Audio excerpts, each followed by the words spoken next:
امروز دخترها زنگ میزنن مولای صاحب مورهای چی نمیوه خواستگار نمیه میان و میرون دیگه خش نمیکنن او چش خش میکنن پاچه خش نمیکنن. علتش چیه؟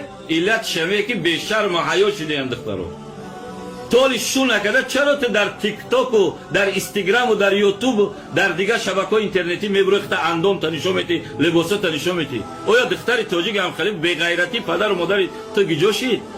البته ما پدر و مادر بسیار خفه نمیشم نمیدونن از هموش خفه ایم که کنترل نمیکنن. تلفن ششاو میگی چک چی داره او دختر درم یک وقت میگن زیر ادیول میره و دیگه چیزا تماشا میکنن.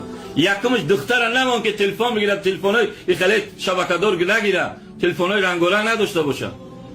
دخترها چیش دیگه نمیدونم یا ای اروپا و ای یهود نصارا چیکسن در تلفنا اندام خیچ نشون میده.